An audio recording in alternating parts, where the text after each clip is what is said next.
what you want, 'cause a pirate is free. You are a pirate. Salut bande de pirates. Alors aujourd'hui je vais te partager une super méthode, une méthode ultra efficace en termes de productivité. C'est ce que j'appelle le carré d'as de la productivité. Alors c'est pas moi qui l'ai inventé, hein, ça a pas mal été démocratisé par Tim Ferriss, que tu connais. Mais avant ça, abonne-toi! Alors en fait j'ai posté une publication récemment sur Facebook qui a fait pas mal d'engagement, j'ai envie de dire. Alors qu'elle était super moche mon image. Donc c'est une méthode que tu vas pouvoir appliquer à tes process. Si tu n'as pas encore de process pour ton activité, je te conseille vraiment de t'y mettre. Non seulement tu vas voir que c'est ultra efficace, et en plus tu risques d'y prendre goût. Parce que quand c'est ton business, quand c'est ton bébé, quand c'est ton entreprise, eh bien tu prends beaucoup plus de plaisir, j'ai envie de dire. Le but du travail quand même, pour pas trop se faire chier dans la vie en général, c'est quand même d'avoir du plaisir quand on travaille. Donc tu vas voir, tu vas y prendre goût. Fais-moi confiance. Donc cette méthode que tu peux appliquer à tous tes process, eh bien ça se présente sous 4 aspects différents. Tout d'abord, la suppression. Tu vas te poser la question pour toutes tes actions que tu as dans ton business, toutes les tâches que tu as à faire, si vraiment ça en vaut la peine. Je te parlais récemment dans mon cas de l'affiliation Amazon. Moi, ça n'a pas pris l'affiliation Amazon. Ça fait des mois que je laisse des liens et que je gagne des clopinettes. Donc je me dis que ça vaut pas le coup de gagner voilà, quelques euros par-ci par-là. Donc ça pour moi c'est un processus, le process affiliation Amazon, c'est clairement un process dans mon business. Parce que ça me rapporte de l'argent, je vais pouvoir le supprimer parce que c'est pas vraiment rentable pour moi, tu vois. Donc n'hésite pas à supprimer ce qui te semble vraiment peu nécessaire dans ton activité. Voilà, faut toujours avoir à l'esprit la loi de Pareto, hein, les fameux 80-20, les trucs que les marketeurs et les entrepreneurs du web te balancent toute la journée en pleine gueule, voilà, hein, 80-20, qui dit que 20% des causes entraînent 80% des résultats. Voilà, donc supprime ce que tu estimes inutile dans ton activité, et ça peut aussi s'appliquer à un champ plus large, hein. Ça peut être aussi dans ta vie personnelle, des gens qui t'emmerdent, clairement tu n'as aucun intérêt à rester avec eux, ou à rester proche d'eux, ou à discuter avec eux, tu peux les supprimer de ta liste aussi, hein, n'hésite pas. Le deuxième aspect de ce carré, c'est la simplification, le fait de simplifier. Allez, simplification, simplifier. J'ai un bac+2 perspicacité. Encore une fois, je vais te donner un exemple concret. Donc, dans mon cas, je fais beaucoup de vidéos YouTube, comme tu le sais, comme celle-ci, et j'ai besoin de beaucoup de temps pour faire le montage. C'est quelque chose que j'ai pas encore délégué, le montage, que je le ferai à terme. Pour l'instant, je préfère le faire moi-même. Ça me prend un peu de temps. Donc, ce que je peux faire, c'est me dire qu'est-ce que je peux simplifier dans mon montage. Je sais pas, faire moins de jump cut, moins d'effets visuels, moins d'animation, histoire que ça me bouffe moins de temps. Et après, faut tester quand même pour voir si c'est toujours rentable.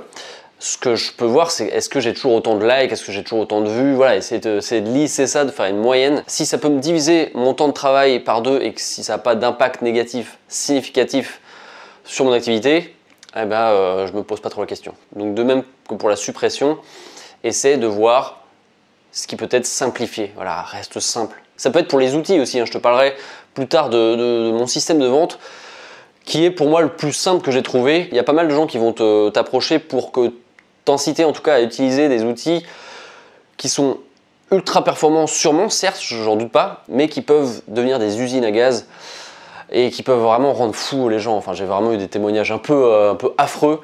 Je pense notamment à ClickFunnels, hein, qui est un des leaders en termes d'administration de vente et de gestion de business en ligne. Mais c'est un outil qui peut faire en sorte que ton activité vire au cauchemar si tu n'as pas un minimum de technique, quoi. Tu vois, enfin, c'est quand même assez compliqué.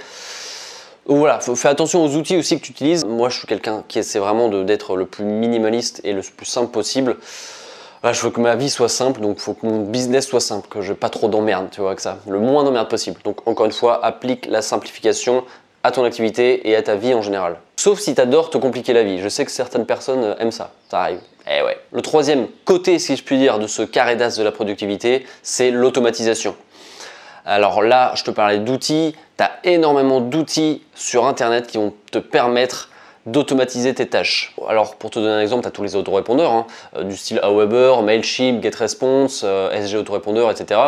qui vont te permettre d'automatiser ton processus de collecte d'emails et ensuite tu pourras très simplement envoyer des emails à ton audience, à tes abonnés. Ça, c'est un exemple d'outil qui permet d'automatiser de la collecte d'abonnés, entre guillemets.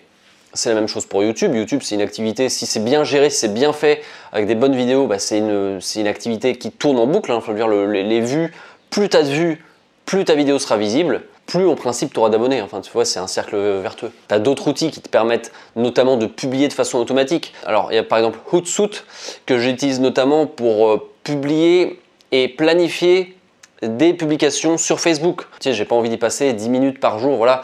Donc en gros, ce que je fais, c'est que j'utilise Hootsuite pour publier sur Facebook. Je me prends, allez, 1 heure par semaine et je me dis, je planifie pour tous les jours une publication. Donc tu vois, ça prend un peu de temps en amont, mais après, t'es peinard, quoi. Tu prends 1 heure.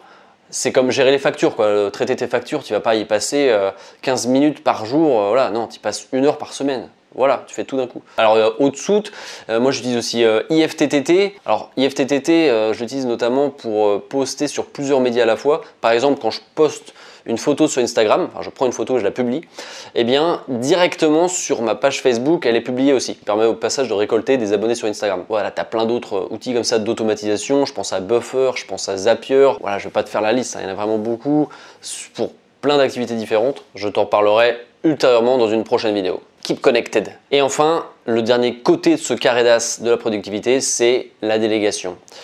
Alors la délégation, c'est quelque chose qui fait peur au début parce que tu n'as pas forcément envie de donner de l'argent à quelqu'un que tu connais pas, comme ça, un freelancer. Parce qu'en général, la délégation, c'est à des freelancers. C'est pas comme déléguer à une entreprise, tu vois, une entreprise de sous-traitance, comme, je sais pas, voilà, déléguer un service pour faire des pages de vente ou pour faire l'autorépondeur. Tu as plus confiance parce que tu te dis c'est quelque chose d'assez robotisé, informatisé, il y a une entreprise derrière. Qu'un freelancer, tu te dis est-ce que je peux lui faire confiance, comment ça va se passer? Alors tu as des recommandations tout simplement, tu peux aller sur des sites tels que Upwork, Fiverr, en gros c'est 2 des plus connus, tu as Guru aussi qui est pas mal, notamment en Asie, enfin tu as pas mal de freelancers asiatiques, en Inde notamment. Moi je sais que je l'utilise ici Guru dans le cadre de mon activité. C'est moins cher. Et tu as un système de recommandation, tu peux voir les travaux effectués par les freelancers. Tu peux en payer des moins chers parce que tu peux faire appel à des freelancers qui sont dans un autre pays. Je pense notamment à des pays comme Madagascar ou le Sénégal.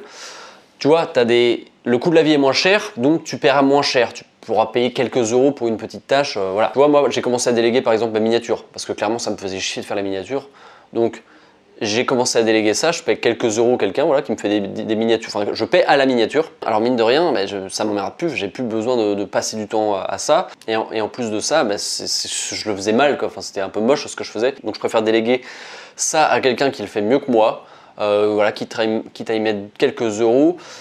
Je passerai, ce sera la même chose pour tout ce qui concerne le montage. Alors plus tard, hein, les gros youtubeurs c'est ce qu'ils font en général, tout ce qui est les Squeezie et patati patata. Ils délèguent parce qu'en fait ils font plusieurs heures de rush, ils balancent ça à leur monteur qui en garde 10-12 minutes, quoi, les meilleurs. C'est la même chose pour Olivier Roland. Olivier Roland il a une procédure très très spécifique pour ses vidéos YouTube. Il fait en gros 20 minutes de rush pour une vidéo, il en shoot 3-4 d'un coup, donc ça lui prend un peu plus d'1 heure. Après, il balance tout ça à son monteur et à quelqu'un qui lui gère l'administration YouTube, enfin qui lui gère son compte YouTube, donc qui s'occupe de éventuellement mettre les sous-titres, les mots-clés, la description, tout ça. Et il y a quelqu'un qui lui fait la miniature et tout est automatisé. Il a juste à shooter la vidéo et à la balancer sur Google Drive et c'est bon. Donc tu vois, ça c'est vraiment de l'automatisation poussée à l'extrême, presque à 100%. C'est ce qu'on veut au final, c'est le but ultime. Même si tu as l'impression de perdre ta thune en déléguant, eh bien c'est un entraînement au management, tu vois, c'est un entraînement à la délégation. Parce que si tu veux faire un business, si tu espères qu'il grossisse, c'est le but aussi, eh bien, tu auras forcément besoin de quelqu'un au bout d'un moment. Enfin, tu pourras plus tout gérer tout seul. Que ce soit le support client, que ce soit le design, que ce soit, je sais pas moi, plein de choses. On peut pas tout faire, là, on a 24 heures dans une journée, on est comme tout le monde. Donc je pense que c'est une bonne habitude à prendre de déléguer. Voilà, je m'arrête là, j'espère que ça te servira. Ce maigre tuto, si je puis dire, du carré d'as de la productivité. Essaie de l'appliquer à ton activité et à ta vie en général. On se retrouve très bientôt, je ne te dis pas à demain, mais à plus tard et ciao!